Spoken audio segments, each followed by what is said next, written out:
Alors, bonjour tout le monde, bon midi, bienvenue. Merci, je vous remercie en fait au nom des Fonds de recherche du Québec et du partenaire, le ministère de la Santé et des Services sociaux, d'être là parmi nous pour ce webinaire qui va durer 1 heure.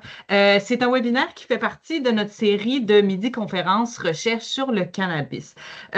Aujourd'hui, on va découvrir 2 projets de recherche qui sont nés du programme d'action concertée de recherche sur l'usage du cannabis à des fins non médicales. Donc, pour rappel, et comme vous le savez probablement, depuis octobre 2018, la vente de cannabis à des fins non médicales, elle est permise, elle est encadrée par la loi sur le cannabis. Ce nouveau contexte social-là, on s'est rendu compte que ça a quand même mis en lumière certaines lacunes sur le plan des politiques publiques, des lignes directrices, de l'encadrement pour certains groupes de la population. Et puis, en fait, de ça est née l'action concertée des FRQ qui vise à, en fait, améliorer les connaissances là où il y a des lacunes, puis aussi générer de nouvelles connaissances et surtout des connaissances utiles. Parce que ce qu'on veut en faire après ça, c'est émettre des pistes d'action, des façons d'appliquer ces connaissances-là vraiment sur le terrain pour changer certaines choses. Donc, aujourd'hui, notre dernier webinaire, là, midi sur la recherche sur le cannabis, le thème était la parentalité. Donc, chacun de nos midis a un thème, regroupe 2 projets de recherche là, qui ont ce thème-là en commun.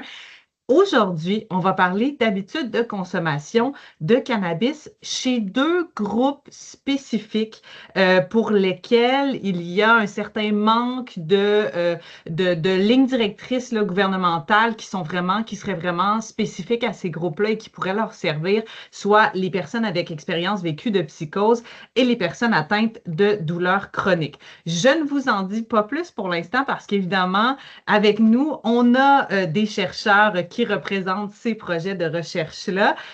On a avec nous Didier Jutras-Assouad qui est accompagné d'Alexis Doucet ainsi que le docteur Marc-Olivier Martel. Donc, je vais vous présenter leur parcours dans une petite minute. Comment ça va se dérouler ce midi? C'est que on se penche vraiment sur les aspects concrets des projets de recherche parce qu'évidemment, on pourrait passer 3 jours à présenter tous les détails de ces projets-là. Donc, aujourd'hui, on se penche vraiment sur les aspects concrets parce qu'on a conscience que vous êtes un public élargi de gens, d'institutions, d'organismes, d'horizons différents.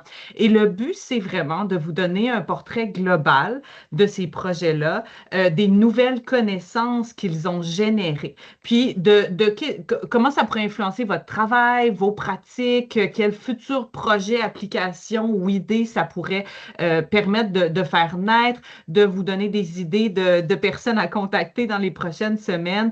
Donc, vous allez voir que le déroulement, c'est centré sur le concret. On va commencer par un entretien entre moi et nos équipes de recherche. Je vais leur poser 3 grandes questions. Et pour chaque question, je vais laisser le temps à chaque groupe de recherche de répondre en 5 minutes. Suite à cette période-là, il va y avoir la période d'échange avec vous, le public, à travers la fonction Q et R. Donc, vous aurez remarqué que vos caméras et micros sont tous fermés. C'est normal. On tient à garder l'environnement là, sécuritaire, poli et calme. Donc, ce qu'on va faire, c'est que les questions qui vous viennent en tête, écrivez-les en utilisant la fonction Q et R. Vous pouvez les écrire à n'importe quel moment pendant mon entretien avec les chercheurs, au début, au milieu, tout ça à la fin. Je ne les adresserai pas tant qu'on ne sera pas rendu à la période d'échange avec vous. Donc, moi, je vais les voir s'accumuler jusqu'à ce qu'on soit rendu à cette période de questions-là. Et à ce moment-là, c'est moi qui vais lire les réponses que vous aurez posées. Je vais les lire à nos chercheurs et ils pourront y répondre. Donc, voilà.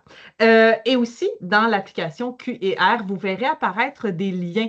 Donc, le FRQ, on va vous envoyer des liens vers les résumés, les rapports de recherche, les futurs événements événements des FRQ. Donc, si jamais, là, tu sais, vu qu'aujourd'hui, on se concentre sur le portrait global, pardon, le concret, si vous voulez avoir plus de détails sur la méthodologie, certains détails plus techniques, ben, vous aurez les liens vers ces rapports de recherche-là qui vont vous permettre d'avoir ces informations-là. Alors, sur ce, ben, je vous souhaite un bon webinaire à tout le monde. Merci à nos chercheurs d'être là. Et dans la foulée, je vous les présente plus en détail. Donc, notre premier projet, il est présenté par Didier Jutras-Assouad, qui est psychiatre surspécialisé en dépendance. Il est chef du département de psychiatrie du Centre hospitalier de l'Université de Montréal, le CHUM, et professeur titulaire à l'Université de Montréal.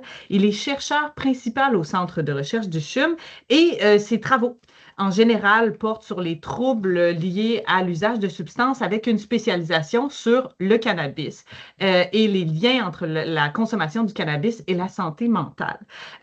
En outre, dans son curriculum pardon, bien fourni, il dirige des essais cliniques multicentriques à l'échelle nationale. Donc, aujourd'hui, il est accompagné d'Alexis Doucet, qui est étudiant à la maîtrise en sciences psychiatriques et addictologie à l'UDM aussi. Et ensemble, ils nous présentent le projet, dont le titre est Vers une meilleure compréhension des facteurs qui influencent la consommation régulière de cannabis chez les personnes vivant avec un trouble psychotique, donc notre premier groupe spécifique dont j'ai parlé. Et ils ont fait une étude qualitative collaborative. Merci Didier et Alexis d'être avec nous. Et notre deuxième projet va être présenté par le docteur Marc-Olivier Martel. Donc, Marc-Olivier est professeur agrégé à la faculté de médecine dentaire et au département, il est professeur à la faculté de médecine dentaire, mais aussi au département d'anesthésiologie et de psychiatrie de l'Université McGill. Il est psychologue et directeur de la recherche à la clinique de douleurs chroniques du Centre universitaire de santé McGill. Et puis, son programme de recherche là, porte en général sur les déterminants biopsychosociaux des problèmes qui sont liés à l'usage d'opioïdes et de cannabis chez les personnes vivant avec la douleur chronique. Donc, ça, c'est notre deuxième groupe spécifique. Et puis, au cours des années, là, ces travaux ont reçu du soutien financier d'organismes multiples, l'Institut de recherche en santé du Canada, les fonds de recherche du Québec, etc. Et il a publié plus de 100 articles dans des journaux scientifiques comme auteur ou co-auteur. Donc, merci, Dr. Martel, d'être avec nous. Alors, sur ce, je vais commencer mon entretien avec nos chercheurs. N'oubliez pas que toutes les questions, cher public, qui vous viennent en tête, vous pouvez les écrire dans le QR et elles seront gardées précieusement jusqu'à temps qu'on soit rendu à notre entretien avec vous. Alors, ma première grande question que j'aimerais vous poser, en fait, c'est pour savoir d'où sont nés vos projets de recherche. Pourriez-vous nous parler de quelle problématique, en fait, est né chacun de vos projets de recherche? Dans quel contexte est-ce que c'est né cet intérêt-là? En quoi est-ce qu'il y a un intérêt dans l'étude que vous avez faite? Je me permets d'inviter Didier et Alexis à commencer. Lançons-nous. Bien sûr. Alors, bonjour à tous. Donne-moi un petit moment. Voilà. Alors, au Québec, en 2025, c'est environ 12% des personnes de 15 ans et plus qui rapportent consommer du cannabis. Toutefois, parmi les jeunes adultes qui reçoivent des soins dans des cliniques de premier épisode psychotique, cette proportion peut atteindre 50%. Un petit rappel sur ce qu'on entend par psychose. Il s'agit d'une perte de contact avec la réalité qui peut se manifester par des hallucinations, des délires ou encore un comportement ou un langage désorganisé. Lors d'un premier épisode de psychose, on réfère la personne dans une clinique de premier épisode psychotique. C'est une condition qui affecte profondément la vie de ceux qui la vivent, ainsi que celle de leurs proches. Chez les personnes vivant avec un trouble psychotique, une consommation fréquente de cannabis est associée à certains risques, notamment une aggravation des symptômes psychotiques, davantage de réhospitalisation et un moins bon fonctionnement psychosocial. Cela dit, les expériences rapportées par les personnes concernées demeurent très variées. Certains décrivent des conséquences négatives importantes, alors que d'autres rapportent peu d'effets indésirables ou encore certains bénéfices perçus. Cette hétérogénéité est justement au cœur de notre projet, comprendre pourquoi les trajectoires de consommation diffèrent autant d'une personne à l'autre. Or, les raisons qui poussent ces individus à consommer varient énormément d'une personne à l'autre. On comprend encore mal les facteurs qui influencent ces comportements. C'est la lacune que notre projet, Compréhension, cherche à combler. Notre équipe s'est penchée sur ce qui pousse ces individus à poursuivre leur consommation. Notre étude s'appuie sur une approche qualitative, participative et collaborative. Dès sa conception, le projet a été développé selon des principes de co-construction. Des cliniciens, des chercheurs et des personnes ayant vécu un premier épisode psychotique et des proches ont été impliqués dans la gouvernance et les différentes étapes de la recherche. Cette diversité de perspectives a contribué à orienter les questions de recherche, les méthodes utilisées, l'interprétation des résultats, ainsi que les activités de partage de connaissances. Afin de soutenir leur participation active, des formations portant notamment sur la recherche, le cannabis et les méthodes d'entrevue qualitative ont été offertes aux personnes ayant une expérience vécue et aux proches. Leur savoir expérientiel a joué un rôle essentiel dans l'élaboration des guides d'entretien, des grilles d'analyse et plus récemment dans l'analyse discursive que nous avons entamée. Cette dimension participative ne constitue donc pas un simple ajout à notre démarche, mais bien une composante centrale de la façon dont le projet a été conçu et réalisé. Nos analyses sont ancrées dans un modèle, le modèle socio-écologique. Celui-ci se divise en 4 niveaux: individuel, relationnel, communautaire et sociétal. Ce modèle nous aide à ratisser largement les différents facteurs sociaux et interpersonnels qui pourraient influencer la consommation de cannabis. Nous avons donc recruté 54 participants à travers la province du Québec, dont des personnes avec expérience vécue d'un trouble psychotique et consommant régulièrement du cannabis, soit 3 à 4 fois par semaine ou plus, ainsi que des proches aidants. Nous avons rencontré nos participants lors d'entretiens individuels ou lors d'entretiens de groupe. Et nous avons défini les proches comme des adultes qui se définissaient eux-mêmes comme des acteurs essentiels au soutien d'une personne vivant avec la psychose et consommant du cannabis. Le recrutement s'est fait donc via des organismes communautaires et gouvernementaux. Le projet comportait 2 grandes sections. D'abord, comprendre l'expérience vécue de cette population en posant des questions comme quelle place occupe le cannabis dans votre vie ou que représente le cannabis pour vous, ainsi que les facteurs qui influencent leur consommation. Puis, dans un deuxième temps, évaluer la manière dont elles perçoivent les messages et les initiatives actuelles de prévention, de sensibilisation et d'éducation de santé publique liées au cannabis. Donc, tout ce projet existe dans le contexte québécois actuel, post-légalisation, comme on l'a dit plus tôt, parce que c'est vrai que depuis 2018, le cannabis est légal au Québec dès l'âge de 21 ans, ce qui en fait la province avec l'âge de consommation la plus élevée. Cette réalité transforme les perceptions sociales, l'accessibilité et les habitudes de consommation, et ceci n'a pas encore été documenté de façon qualitative. Donc voilà. Merci Alexis. C'est intéressant de savoir que vraiment, c'est ça comme vous le dites, là, ce n'était pas un ajout superficiel là, d'intégrer les personnes ayant vécu des expériences psychotiques, mais vraiment, ils ont fait partie du processus entier. Et même que, si j'ai bien compris, elles ont eu accès à des formations sur elles, à des formations pour les initier à l'univers de la recherche. C'est très, très, très intéressant. Merci beaucoup. Sur ce, docteur Martel, pour le deuxième projet, notre deuxième groupe spécifique, les personnes souffrant de douleurs chroniques. Ben oui, en termes de contexte de projet, l'usage de cannabis est particulièrement préoccupant chez les personnes qui en consomment fréquemment et incluant les personnes qui vivent avec de la douleur chronique. La douleur chronique touche jusqu'à 20 à 30 là, des adultes au Québec. La douleur chronique est fréquemment accompagnée de problèmes de santé mentale, de symptômes d'anxiété, de symptômes dépressifs. Donc, les personnes en douleur chronique sont à risque là, de problèmes liés à l'usage de cannabis. Il y a beaucoup de personnes qui vivent avec la douleur chronique qui rapportent utiliser du cannabis, non seulement là, pour soulager des symptômes de douleur, mais vraiment à des fins non médicales, récréatives, donc pour les effets euphoriques là, liés au cannabis. Donc, il y a beaucoup de connaissances à combler dans ce domaine-là chez les populations en douleur chronique. Il y a peu de données qui existent à ce jour par rapport aux habitudes de consommation de cannabis, les problèmes potentiels liés à l'usage de cannabis chez les personnes qui vivent avec de la douleur chronique. La plupart des travaux là, antérieurement qui ont été effectués sur l'usage de cannabis auprès de cette population-là, ils ont été menés avec des personnes qui accèdent au cannabis sous supervision médicale.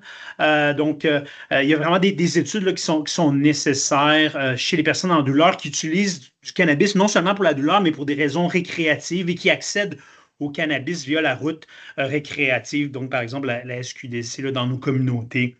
Il y a eu de la recherche là, sur les populations sans douleur. La recherche a montré qu'il y a environ 30% des utilisateurs quotidiens là, de cannabis qui vont développer progressivement un trouble lié à l'usage de cannabis. Le trouble lié à l'usage de cannabis là, réfère là, généralement à un mode problématique de consommation de cannabis qui peut entraîner une détresse cliniquement significative ou une altération du fonctionnement quotidien. Mais chez les personnes en douleur chronique, le trouble d'usage de cannabis a été peu étudié. Les études antérieures dans le domaine qui ont été effectuées sur les habitudes de consommation de cannabis chez les personnes en douleur. Donc, il y a eu des études dans ce domaine-là, mais la majorité de ces études-là ont utilisé des méthodes de sondage ou d'enquête, donc avec des devis de recherche transversaux qu'on appelle. Ce que je veux dire par là, c'est par exemple des questionnaires qui ont été administrés une seule fois, qui ont été posés à des utilisateurs de cannabis, disons, par téléphone ou dans un laboratoire qui portent sur les habitudes antérieures de consommation de cannabis ou les habitudes typiques de consommation de cannabis en termes de produits, de type de produits de cannabis, les concentrations de THC utilisées ou les modes d'administration. Ces études-là, ils ont été utiles, ils ont été informatives, mais ils peuvent mener à des mesures, des données peut-être imprécises. Il y a des biais de mémoire, souvent qui ont été bien documentés par rapport aux habitudes antérieures lorsque les personnes nous rapportent des habitudes antérieures de consommation.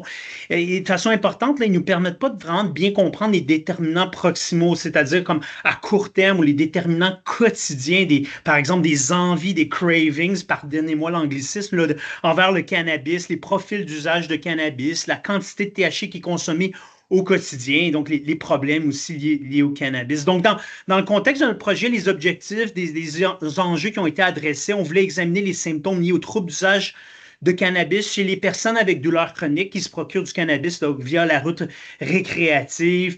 Globalement, là, en gros, nos méthodes de procédures de recherche ils ont inclus une entrevue clinique structurée avec le SCID-5 en fonction des critères diagnostiques du DSM-5 pour évaluer le trouble d'usage de cannabis. Ensuite, on a demandé dans une deuxième portion aux participants de compléter des évaluations écologiques momentanées qu'on appelle pendant 10 journées consécutives. Les évaluations écologiques momentanées impliquent des mesures répétées dans le temps, donc sur 10 jours, via des appareils électroniques, disons des téléphones intelligents, en milieu naturel, dans la vie de tous les jours des participants, qui nous permettent de mesurer les fluctuations dans les états physiques, les états psychologiques, les symptômes de la vie quotidienne des personnes. Ça nous permet aussi de mesurer différents types de comportements, incluant l'usage de cannabis dans le contexte de notre projet. Donc, les évaluations écologiques momentanées fournissent vraiment des données granulaires en lien avec l'usage et les problèmes liés au cannabis.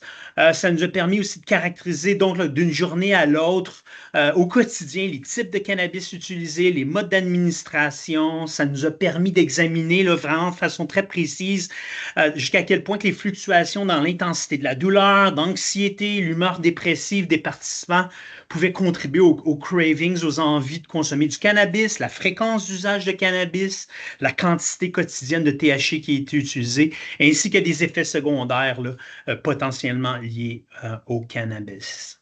Voilà. Merci. J'étais justement en lisant votre résumé, votre rapport de recherche. J'avais vu passer les mots devis de recherche transversaux par rapport à ce qui s'était fait avant. Je me posais des questions. Donc, on parle vraiment de des méthodes où il s'agit d'un seul appel, sondage téléphonique. Puis, comme vous le dites, c'est très ancré sur comme l'antérieur, alors que vous, votre méthode était à plus long terme avec plusieurs rencontres successives.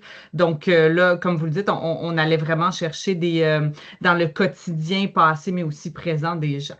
Très intéressant. Merci beaucoup. Et donc là, pour ceux et celles qui s'intéressent à la méthodologie plus en détail, je vous rappelle que vous allez ou vous avez déjà reçu les liens vers les rapports de recherche, mais là, on va vraiment sauter déjà aux conclusions. Alors, à moins que je me trompe, vos 2 rapports de recherche sont conclus.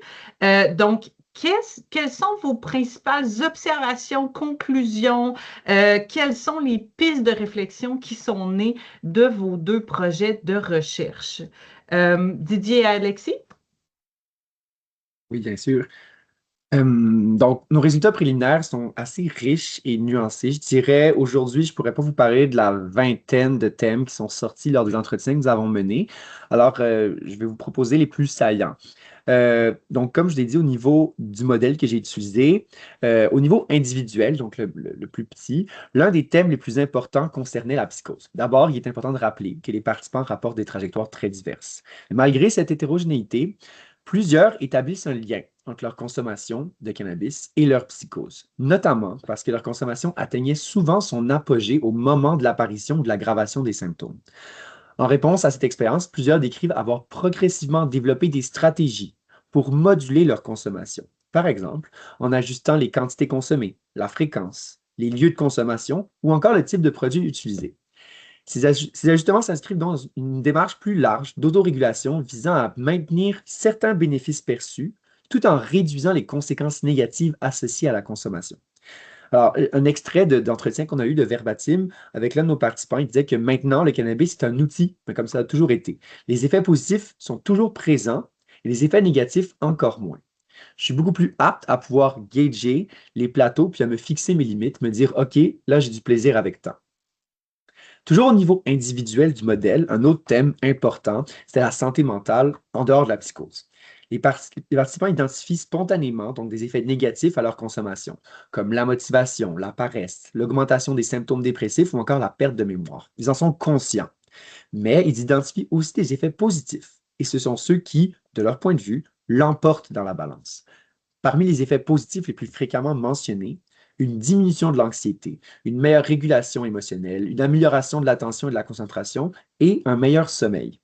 Plus largement, plusieurs participants semblent inscrire leur consommation dans une mise en balance donc consciente des bénéfices et des inconvénients perçus, les bénéfices étant souvent jugés suffisamment importants pour justifier la poursuite de leur consommation. Un autre extrait d'entretien, donc, ça m'aide à enlever les pensées accélérées un peu. Des fois, je pense trop au passé, des pensées d'anxiété, des pensées futures. Ça m'aide à juste être dans un état un peu méditatif sans trop penser. Là, on sort du niveau individuel, on va au niveau relationnel. Donc, où est-ce qu'un des thèmes importants, c'était celui de la famille ou encore des proches. En bref, les résultats de l'étude montrent que leur perception de la consommation évolue souvent dans le but de préserver une relation avec leurs proches. Donc, en effet, malgré les préoccupations que la famille peut avoir en lien avec le cannabis et aussi à entretenir à l'égard des conséquences du cannabis sur la santé de leurs proches, ils acceptent que le cannabis a peut-être aussi des effets positifs, comme le rapporte le proche qui consomme. Afin de préserver leur relation avec le proche consommateur, ils vont donc changer un peu le paradigme et tolérer cette consommation. On a un extrait donc de Verbatim d'une mère qu'on a eu en entretien qui est très parlant. Mon fils est un très, très, très grand consommateur de cannabis depuis l'âge de 15 ans environ. Mon fils, pour lui, le cannabis, c'est un élément positif dans sa vie. Donc, j'ai choisi d'accepter sa consommation pour garder avec lui le lien, pour garder avec lui la communication, pour garder avec lui la proximité. Au départ, je ne l'étais pas du tout, mais j'ai dû travailler sur moi beaucoup, beaucoup pour en venir et à faire ce choix pour pouvoir garder mon fils dans ma vie. Finalement, au niveau sociétal, la légalisation du cannabis a occupé une place importante dans les discussions. Les participants rapportent des expériences variées quant à ses effets. Pour certains, la légalisation a influencé leurs habitudes de consommation ou facilité l'accès aux produits, alors que pour d'autres, elle a surtout modifié la manière de se procurer du cannabis en favorisant les recours vers des sources légales, comme la SQDC. Plusieurs participants apprécient le cadre réglementaire actuel et le contrôle de qualité associé aux produits vendus légalement, qu'ils associent à un plus grand sentiment de sécurité. D'autres soulignent toutefois certaines préoccupations, notamment en lien avec la normalisation sociale du cannabis, ou encore avoir les coûts des produits offerts sur le marché légal, qui sont très dispendieux selon eux. Dans l'ensemble, les résultats suggèrent que la légalisation a contribué à transformer le contexte entourant la consommation de cannabis, mais que ces répercussions sont perçues de façon diverse selon les expériences et les trajectoires des participants. Et pour conclure, concernant les initiatives de santé publique, nous avons présenté à nos participants donc plusieurs campagnes gouvernementales québécoises existantes. Leur appréciation variait énormément selon le format, soit vidéo ou infographie, le contenu de l'initiative et la manière dont les messages étaient présentés. Les initiatives les mieux reçues étaient généralement perçues comme informatives, crédibles, nuancées et adaptées au public visé. Plus largement, les participants reconnaissent l'importance de ces campagnes pour sensibiliser la population aux risques associés au cannabis et promouvoir des pratiques de consommation plus sécuritaires. Cela dit, plusieurs estimaient que certaines initiatives gagneraient à être davantage adaptées aux réalités des personnes vivant avec un trouble psychotique. Ils exprimaient notamment le souhait de voir des messages plus nuancés, qui reconnaissaient à la fois les risques associés au cannabis et les bénéfices que certains usagers rapportent, ainsi que des contenus plus spécifiquement ancrés dans leurs expériences vécues.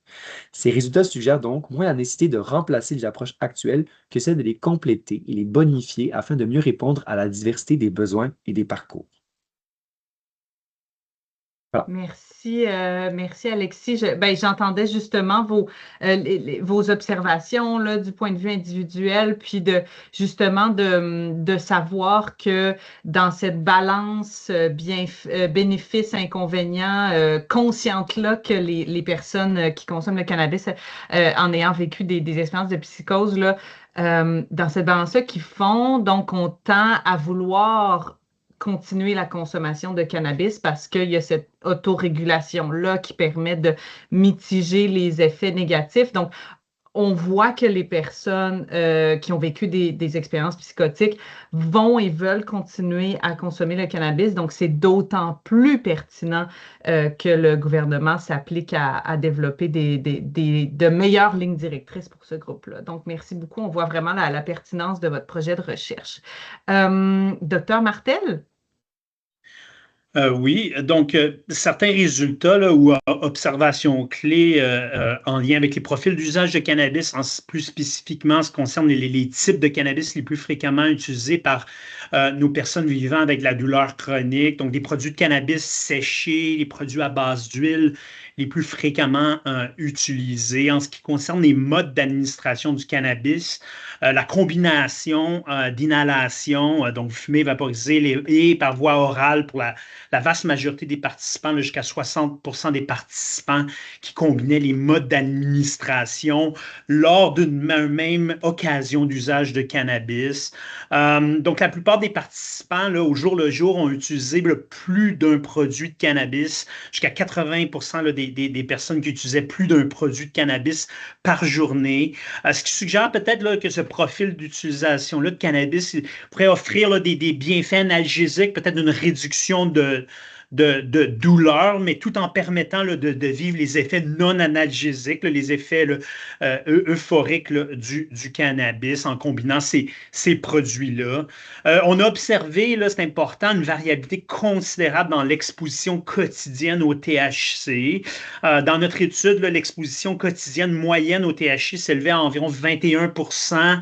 Ce qui pourrait se situer là, dans une catégorie modérée à élevée selon les seuils de teneur là, en concentration là, de cannabis qui ont antérieurement là, été établis pour les produits de cannabis. Toutefois, il y a des participants qui ont rapporté une utilisation de produits de cannabis là, qui contenaient là, jusqu'à 96% là, de THC. Donc, fort probablement que ces personnes-là, évidemment, se procuraient des produits à l'extérieur là, du Québec. Donc, très représentatif de la population là, en douleur chronique, mais qui l'utilisent aussi à des fins non médicales, donc jusqu'à 96% là, en concentration de THC. En ce qui concerne les symptômes du trouble d'usage de cannabis, on a examiné la fréquence de chacun des critères diagnostiques. Ensuite, on a calculé l'index de sévérité du trouble d'usage de cannabis. Nos données ont indiqué que jusqu'à 60% des participants de notre étude ont rencontré les critères diagnostiques d'un trouble d'usage de cannabis, évidemment à différents degrés, léger jusqu'à 30%, modéré, donc 19%, et un trouble d'usage de cannabis sévère là, à 12% des participants. Donc, c'est considérable, particulièrement plus élevé là, en douleur chronique que ce qui avait été documenté antérieurement dans la littérature chez les populations sans douleur. L'usage de quotidien de cannabis chez les personnes en douleur est accompagné là, par des problèmes, des conséquences qui se sont manifestées là, de différentes façons. Une diminution des activités de la vie quotidienne, sociale, récréative, une consommation de cannabis dans des situations à risque, par exemple lors de la conduite automobile, l'opération de machinerie lourde au travail, ce qui était préoccupant, difficulté à cesser, réduire l'usage de cannabis, des symptômes de dépendance physique au cannabis, la tolérance, des symptômes de sevrage, jusqu'à 30% là, des personnes qui nous ont rapporté ça en entrevue. Donc, ça, des symptômes liés au trouble d'usage de cannabis. Donc, quand on regardait là, les déterminants quotidiens, là, au jour le jour, là, les résultats là, de nos évaluations écologiques momentanées que je parlais antérieurement, là, ils ont montré que des augmentations intra-journée, donc à l'intérieur même d'une journée, lorsqu'il y a eu des augmentations dans les niveaux de douleur des personnes, de leur affect négatif, donc une augmentation des niveaux de nervosité, d'anxiété, ont été associés à des envies, des cravings plus élevés de consommer du cannabis. Nos résultats ont aussi montré que les augmentations de l'intensité de la douleur ont été associées à une fréquence plus élevée là, de consommation de cannabis. Pour examiner les facteurs qui ont été associés à la quantité de THC plus spécifiquement qui a été consommée, on a calculé là, des unités normalisées de THC telles qu'elles avaient été proposées par le Centre canadien sur les dépendances et usages de substances et le NIH aussi aux États-Unis. Nos résultats ont montré là, que les envies, les cravings de consommer du cannabis, c'était vraiment le facteur le plus déterminant là, qui était associé à une consommation quotidienne plus élevée là, de THC. En ce qui concerne les effets indésirables au quotidien du cannabis qu'on a mesuré, il y a des effets somatiques indésirables et des effets, disons, des effets indésirables au plan neurocognitif, donc la somnolence, des problèmes d'attention, des problèmes de concentration. Les participants nous ont rapporté des problèmes de mémoire, de confusion qui étaient spécifiquement liés à l'utilisation du cannabis, qui n'étaient pas liés, disons, à leur douleur chronique ou à autre type de médication. De façon surprenante, je dirais, les résultats ont révélé là, que la quantité de THC qui a été consommée n'était pas significativement associée aux effets secondaires indésirables, comme je viens de documenter, que ce soit les problèmes d'attention, de concentration, de mémoire. Une possibilité, là, c'est que plusieurs personnes qui ont développé une tolérance là, aux effets du THC au cours du temps en lien avec l'usage répété là, du cannabis. Finalement, on a observé là, qu'une fréquence quotidienne plus élevée de consommation de cannabis est associée à des problèmes somatiques et cognitifs plus fréquents. Donc, ce que ça suggère, c'est une consommation fréquente de cannabis, même à concentration en THC plus faible, pourrait augmenter le risque d'effets indésirables au quotidien. Donc, voilà, là, en résumé, là, certains des résultats clés qu'on a observés. Bien, merci. C'est très compréhensible et très fourni comme conclusion et comme observation. Merci beaucoup, docteur Martel. Bon, ben là, avec tout ça, on se doute que dans les appels à l'action, les appels de prise d'action qu'on lancera suite à ça ou qu'on a déjà lancé, ce sera beaucoup relié aux actions du gouvernement, mais il n'y a pas que les décideurs et décideuses qui pourraient se sentir interpellés par tout ça. Donc, moi, pour terminer, j'aimerais ça vous demander, est-ce qu'il y a un message clé, justement, un appel à l'action que vous aimeriez lancer aux gens qui sont parmi nous aujourd'hui? Donc, peut-être des gens affiliés au gouvernement, mais aussi affiliés aux fournisseurs de produits du cannabis, les fournisseurs communautaires, les intervenants en dépistage de problèmes, tout ça, le milieu médical. Quel message clé aimeriez-vous lancer pour terminer? Alexis? Oui, bien sûr. Alors, nous, on a trois messages clés. Le premier est en lien avec les personnes qui consomment du cannabis et qui vivent avec la psychose. Le second, il est davantage orienté pour les proches. Puis le troisième, donc, c'est pour les décideurs, ce qui est en lien avec les messages de santé publique. Donc, premier message clé concernant les personnes consommatrices et vivant avec la psychose. Nos résultats montrent que plusieurs participants ne sont pas de simples consommateurs passifs. Ils décrivent plutôt une démarche active de réflexion et d'autorégulation de leur consommation. Ils observent les effets qu'ils attribuent au cannabis, ajustent la fréquence ou les quantités consommées, modifient les produits utilisés ou encore adaptent leurs habitudes afin de maintenir ce qu'ils perçoivent comme des effets souhaités, tout en réduisant les conséquences négatives associées à leur consommation. Puis ces résultats soulignent donc l'importance de mieux comprendre les motivations et les stratégies d'autorégulation développées par les personnes concernées, ainsi que d'évaluer. Je suis désolé, ainsi que d'évaluer dans quelle mesure celles-ci contribuent réellement à réduire les risques. Les initiatives de prévention et de sensibilisation gagneraient donc à reconnaître la complexité de cette expérience vécue et à tenir compte des réalités, des objectifs et des parcours variés des personnes qu'elles cherchent à rejoindre. En ce qui a trait aux proches, sont des acteurs de premier plan pour transmettre des informations crédibles et adaptées. Mais il y a une vraie tension entre les messages médicaux et l'expérience quotidienne que les proches reçoivent par le biais de l'expérience des consommateurs qu'ils soutiennent. Donc, il y a une ambiguïté, en fait, entre ce qui est véhiculé par le corps médical et les messages de santé publique et ce qu'ils observent chez la personne qu'ils soutiennent.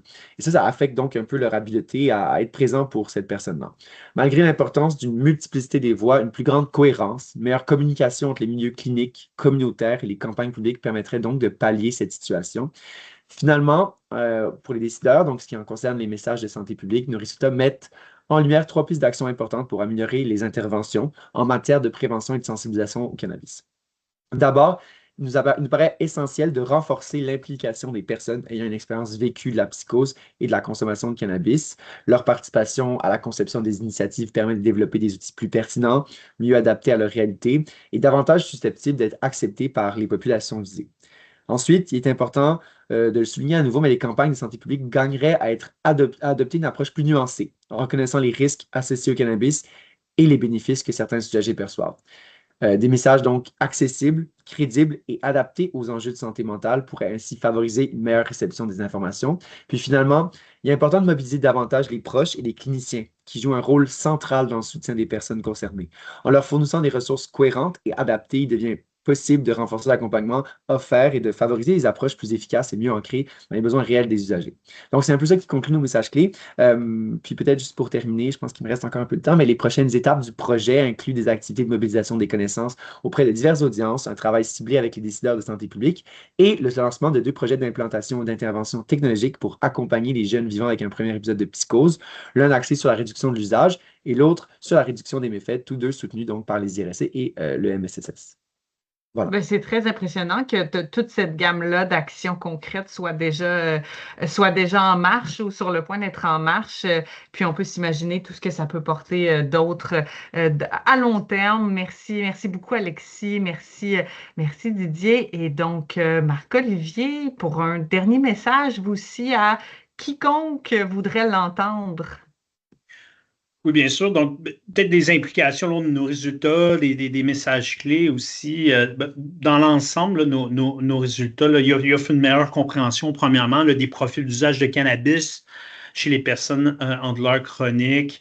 Nos résultats ils indiquent que la douleur, l'intensité de la douleur, la détresse psychologique, ça va augmenter les envies, les cravings en lien avec le cannabis. Puis, en retour, ça peut augmenter la fréquence d'usage de cannabis ainsi que la quantité de THC qui est utilisée. L'usage fréquent de cannabis peut, ça paraît clair là, de nos résultats, là, peut être associé là, à des problèmes cliniquement significatifs, des problèmes tels que le trouble d'usage de cannabis ainsi que d'autres effets secondaires indésirables au quotidien. Nos résultats montrent ou suggèrent que l'usage fréquent, même à des concentrations plus faibles de THC, peut mener à des problèmes. Ultimement, on croit que nos résultats là, ont des implications pour les utilisateurs et les utilisatrices de cannabis, leurs proches, leurs familles, évidemment. Mais ça a des implications aussi pour d'autres acteurs, donc par exemple le personnel de vente au détail de cannabis. Le personnel de point de vente de cannabis, on sait qu'il est souvent sollicité, incluant par des personnes qui cherchent un soulagement de la douleur, pas juste les effets euphoriques ou non médicaux, là, récréatifs du cannabis. Les personnes avec une douleur chronique sont susceptibles d'expérimenter différents types de produits, des concentrations variées en THC. Ça peut ultimement accroître le risque d'effets indésirables. Le personnel de point de vente de cannabis ne peuvent pas offrir de conseils médicaux, ça c'est bien documenté. Par contre, peuvent encourager, on croit que pourrait encourager une sélection plus responsable des produits, une consommation prudente, des produits à faible concentration en THC, des formes non inhalées de cannabis, surtout pour les personnes en douleur chronique qui l'utilisent de façon fréquente, très fréquente au quotidien. Ce type d'information-là, pour être présenté sous l'angle d'un usage responsable, ne représenterait pas nécessairement un conseil médical. Pour la santé publique, les campagnes de santé publique, on croit qu'ils doivent continuer d'insister sur les risques liés à une consommation fréquente de cannabis, non seulement juste sur les concentrations très élevées en THC, autant que c'est très important de minimiser l'exposition à des hautes quantités de THC, mais la consommation fréquente de cannabis, selon nos résultats, semble aussi mener à des problèmes.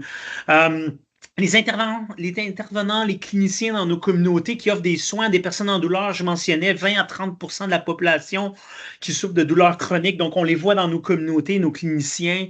On croit que les cliniciens pourraient bénéficier d'une formation plus approfondie en lien avec le cannabis.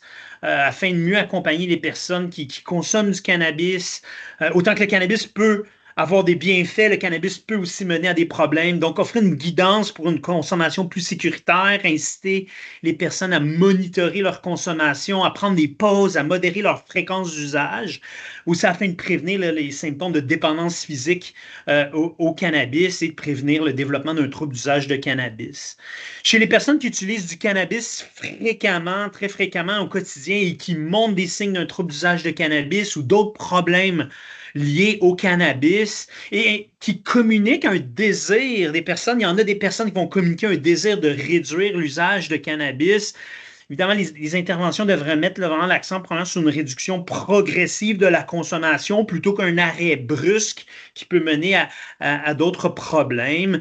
Il y a différentes techniques d'intervention aussi pour des cliniciens formés là, qui pourraient être considérés, recours à l'entretien motivationnel qui a déjà été utilisé, là, qui est documenté dans la littérature, recours à des ingrédients là, ou des techniques inspirées de la thérapie cognitivo-comportementale qui pourraient aider les personnes à gérer leurs envies, leurs cravings de consommer du cannabis, qui en retour pourrait mener à une diminution de la fréquence d'usage et une diminution ultimement des problèmes liés à l'usage de cannabis chez les personnes en douleur chronique qui utilisent pour la douleur et aussi pour des raisons non médicales.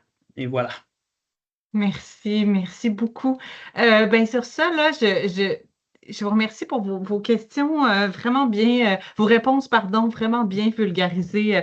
Moi-même, n'étant pas chercheuse dans ce domaine-là, j'avais lu vos résumés, mais je comprends encore mieux maintenant. Sur ça, là, on avait déjà une question qui est apparue dans le Q&R qui est adressée à Didier et Alexis pour le premier projet de recherche dont on a parlé. Quelqu'un voulait savoir par rapport à l'histoire de la mère qui avait vécu vraiment une période d'adaptation dans le but de garder son fils présent dans sa vie et de bonnes relations avec son fils. Quelqu'un voulait savoir l'âge actuel du fils en question. Donc, sachant que votre projet de recherche s'est déroulé entre 2022 et 2025, son âge actuel. Peut-être je vais me lancer pour celle-là. De mémoire, je crois qu'aujourd'hui, hein, en date actuelle, il y aurait 26 ans. OK, donc on parle d'une jeune personne. Merci beaucoup. Donc, si jamais la personne qui a posé la question avait comme un rebond à faire, n'hésitez pas là. N'hésitez pas là-dessus. Je vais attendre un petit peu. Il y a un petit délai entre le moment où vous écrivez vos questions et le moment où je les vois apparaître. Moi, en attendant, j'avais envie de poser une question à Dr. Marc-Olivier. Quand on parlait justement des effets indésirables somatiques et neurocognitifs là, observés qui accompagnaient les personnes au quotidien, vous parliez des effets qui seraient reliés au cannabis et non à la douleur chronique, mais les personnes qui vivent cette douleur chronique-là n'ont pas nécessairement les outils pour différencier, en fait, pour savoir si les symptômes sont reliés à la consommation du cannabis ou à leur douleur chronique. Ça doit être mêlant pour ces personnes-là. C'est une bonne question. C'est sûr que méthodologiquement, ça, c'est des choses qui reviennent. On veut s'assurer, évidemment, là, que disons, les symptômes, les effets indésirables, comme vous mentionnez, soient liés au cannabis. Donc, évidemment, quand on les mesure au quotidien, les personnes qui vivent avec de la douleur chronique, il y a certains de ces états neurocognitifs-là, comme les problèmes de concentration, de problèmes de mémoire. On connaît, ça a été documenté dans la littérature et aussi observé en clinique que certains de ces états-là neurocognitifs sont causée par la douleur chronique. Donc, la douleur chronique, en soi, peut interférer avec le fonctionnement cognitif.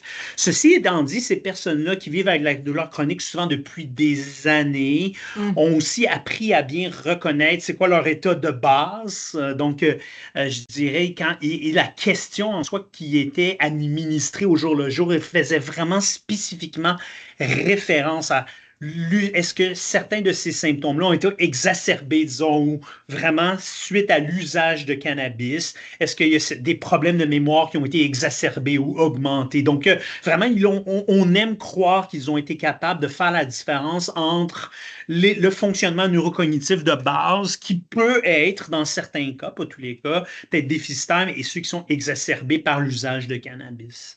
Donc, c'est une bonne question, mais oui, on aime croire qu'on était capable de faire la dissociation causée par la douleur chronique et l'usage de cannabis. Oui, c'est vrai, ben, comme vous dites, que les personnes qui vivent avec ça depuis des années connaissent quand même leur propre état de base, là, en effet, malheureusement, leur propre douleur chronique. Merci. Quelqu'un a demandé dans le... oui, Didier, vous vouliez renchérir? J'avais une question pour mon collègue, en fait, puis en attendant, s'il y avait des questions dans l'audience, mais je peux attendre aussi, là, si... Non, allez-y. En fait, on a entendu parler, Marc-Olivier, évidemment, de la perception de certains effets potentiellement adverses associés au cannabis, beaucoup d'informations sur le profil de leur usage des produits. Est-ce que vous aviez de l'information sur les bénéfices perçus de la consommation de cannabis dans votre sous-groupe, ou c'était moins dans les aspects qui étaient couverts? Donc, première question. Puis deuxième question, c'est qu'il y a beaucoup été question dans la littérature de ce qu'on appelle l'opioid sparing effect, donc des gens qui vont utiliser cannabis plutôt que des opioïdes, etc. Je voulais savoir si c'était un angle dans l'étude ou peut-être pas par rapport à ça. Donc, deux bonnes questions. Ici, Dr. Jutra Aswad. Je dirais pour la première, évidemment, tel que mentionné, le projet s'est principalement concentré là, sur les problèmes liés à l'usage de cannabis, les effets indésirables. On sait par contre, évidemment, qu'il y a plusieurs personnes qui vivent avec de la douleur qui utilisent le cannabis, et que le cannabis fournit des bienfaits analgésiques de réduction de douleur, aussi augmentation de la qualité du sommeil. Donc, ça a été bien documenté. Évidemment, encore une fois, le l'angle qu'on prenait ici, c'était d'examiner, malgré certains bienfaits, quels pourraient être les problèmes potentiels qui les accompagnent. Donc, on n'a pas méthodologiquement, l'étude n'avait pas un design, un devis pour aller vraiment examiner, donc, disons, la réduction de la douleur suite à l'usage du cannabis. Quoique on aurait, parmi nos données, là, on pourrait être capable d'aller faire certaines analyses pour aller examiner ça. Mais encore une fois, c'est l'angle plus lié au problème. En ce qui concerne le deuxième volet de la question, Didier, oui, évidemment, il y a de la littérature, il y a un momentum par rapport à peut-être l'usage du cannabis afin de réduire les doses de médicaments opioïdes chez les personnes en douleur. Donc, je veux vraiment ici faire la distinction entre les personnes en douleur et les personnes sans douleur qui pourraient avoir un trouble d'usage d'opioïdes sans douleur. Donc, dans la population avec laquelle notre équipe, on travaille avec les populations en douleur. Il y a de la littérature qui a été publiée qui montre là, que le cannabis peut permettre de réduire graduellement les doses quotidiennes d'opioïdes. Ça demeure des études observationnelles à ce point-ci qui montrent des effets assez modestes, là, je dirais. Ceci étant dit, bon, on n'a pas examiné ça, nous, dans notre étude. On a certains utilisateurs d'opioïdes, certainement. C'est quelque chose, moi, personnellement et professionnellement, là, et qui m'intéresse grandement. Peut-être, oui, il pourrait avoir des bienfaits en lien avec l'usage de cannabis là, pour réduire les doses d'opioïdes. Si je peux me permettre de spéculer, par contre, je crois que, évidemment, pardonnez-moi l'anglicisme, c'est pas un one size fits all, ou ce que je crois que, bon, il y a différents types de cannabis, des différentes concentrations concentration et quantité de THC, évidemment, il y aurait peut-être raison de croire que les bienfaits du cannabis pour réduire les doses d'opioïdes peut-être pourraient être observés dans des conditions où c'est des faibles doses de THC. Peut-être il y a raison de croire que des très hautes doses de THC combinées avec des opioïdes, peut-être que ce n'est pas nécessairement une combinaison souhaitable qui pourrait même en retour mener à des problèmes ultérieurs et exacerber certains problèmes. Merci beaucoup. On a une personne dans le Q&R qui a demandé l'accès aux références, là. Alors, les liens vers les rapports de recherche devraient apparaître bientôt.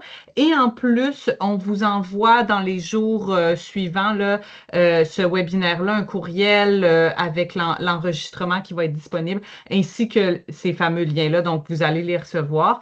La personne qui avait posé la question sur l'âge du fils dans l'histoire a rebondi avec une autre question, mais avant, je vais adresser une autre question qui est apparue entre-temps. Donc, on demande, est-ce que les données sur la douleur chronique sont sensiblement les mêmes avec l'utilisation uniquement du CBD? En fait, c'est une excellente question. Là, la distinction entre les différents types de cannabinoïdes, le THC, le CBD, on sait que les personnes en douleur s'exposent à du THC, mais peuvent aussi s'exposer à du CBD. Donc, quand on parle des effets, on pourrait, il y a de la littérature qui a été publiée en lien avec les effets analgésiques, donc réduction de douleur. Il y a des essais cliniques randomisés qui ont été publiés là, par rapport, THC uniquement, combinaison de THC et de CBD. En général, il y a la littérature à ce jour, et ça, c'est des travaux qui ont été effectués par d'autres groupes de recherche, là, suggèrent là, qu'il y a eu une réduction de douleur sur une échelle de 0 à 10 en termes d'intensité de douleur, une réduction de douleur d'environ 0,5 points, donc 0,5 sur une échelle de 0 à 10, donc assez faible, lorsqu'il y a une combinaison de THC et de CBD pour les personnes en douleur chronique non cancéreuses. En ce qui concerne la littérature aussi, en lien avec plus les problèmes liés donc, il y a des bienfaits. Il y a des bienfaits au CBD et une combinaison avec le THC. Donc, en ce qui concerne les problèmes, il y a de la littérature qui a été publiée qui pourrait suggérer là, que le CBD pourrait avoir un effet de inhiber ou réduire peut-être les problèmes liés au THC. Je crois à ce point-ci, à ce jour, la littérature n'est pas encore très robuste, je dirais, peut-être de la littérature là, qui a observé ça, peut-être justement en lien avec des méthodes plus là, de sondage ou d'enquête. Donc, il y a beaucoup plus de recherches qui se doivent d'être effectuées pour savoir si, possiblement qu'en combinaison le THC, est-ce que le CBD pourrait permettre d'atténuer certains effets problématiques du THC dans un contexte de personnes en douleur chronique qui l'utilisent pour la douleur et les raisons non médicales aussi. Mais très excellente question. Merci. La personne donc qui avait posé la question sur l'âge du fils dans l'histoire là, pour Alexis, donc la personne dit, je conclus qu'il s'agirait d'une consommation sur une durée de 11 ans et elle demande est-ce que 11 ans là, de consommation régulière, est-ce que c'est un profil qu'on rencontre souvent? Est-ce que c'est habituel? Peux-tu y aller, Didier, ou tu me laisses le... Vas-y, bien sûr. Vas-y, Alexis. Okay. Donc, une durée de consommation de 11 ans, c'est pas inhabituel, ça arrive. Et je pense que le message aussi qui est important de garder en tête, c'est de se dire qu'il y a vraiment une diversité de types de consommation ou d'étendue de durée de consommation. Il y a des gens qui ont commencé plus jeunes, il y a des gens qui consomment plus récemment. Dans notre étude, on avait vraiment un large éventail, plutôt, je veux dire, de ces différents types de consommateurs, plutôt. Et puis, 11 ans, on en avait quelques-uns, mais c'est pas... voilà, donc ça varie énormément. Je pense que c'est ça qu'il faut garder en tête. Je pense que le message, l'autre constat aussi qu'on fait assez couramment, c'est que les gens qui ont un trouble psychotique, même s'il y a beaucoup d'informations qui circulent sur l'impact potentiel du cannabis sur la psychose, ces gens-là qui ont un trouble, évidemment, leur expérience individuelle va varier. Certains, on peut voir un effet sur leurs symptômes psychotiques, d'autres pas nécessairement ou moins. Et le constat, puis quelque chose qui est assez clair, c'est qu'il y a beaucoup de ces gens-là qui, malgré le fait qu'ils ont un problème de santé mentale actif, vont continuer de consommer du cannabis. Puis certains, d'ailleurs, développant eux-mêmes, comme on l'a noté dans le projet, là, la capacité de réguler cet usage-là par eux-mêmes pour en diminuer les méfaits. Puis c'est ce qui vient aussi, je pense, souligner à quel point c'est important, oui, d'une part, d'avoir des modalités de traitement du trouble de l'usage quand il y en a un pour aider les gens qui veulent diminuer ou cesser leur consommation, mais c'est aussi d'avoir des modalités pour accompagner ces gens-là qui continuent au long cours à consommer du cannabis pour toutes sortes de raisons qui leur appartiennent, à les équiper, en fait, pour qu'ils puissent consommer d'une façon qui est potentiellement moins nuisible pour leur santé ou moins à risque, du moins. Merci beaucoup. Notre webinaire tire sur sa fin. Je vais juste revérifier que je n'ai pas manqué une question dans notre Q&R. Le lien vers le rapport de recherche de l'équipe du docteur Martel est apparu dans le Q&R et vous aurez aussi l'autre lien sous peu. Mais sur ce, je vous remercie infiniment de votre écoute, puis aussi de vos questions là, qui étaient très intéressantes, puis qui ont mené des réponses très instructives de la part de nos chercheurs. Merci à Didier, Alexis et Marc-Olivier d'avoir été parmi nous, d'avoir donné votre temps. On espère qu'il y aura, on voit qu'il y a déjà des retombées de vos rapports de recherche. On espère qu'il y en aura d'autres à court, moyen, long terme. On vous souhaite bonne chance et bon travail pour les initiatives qui vont suivre. Pour notre public, on vous invite à remplir un sondage qui va apparaître dans le Q&R aussi.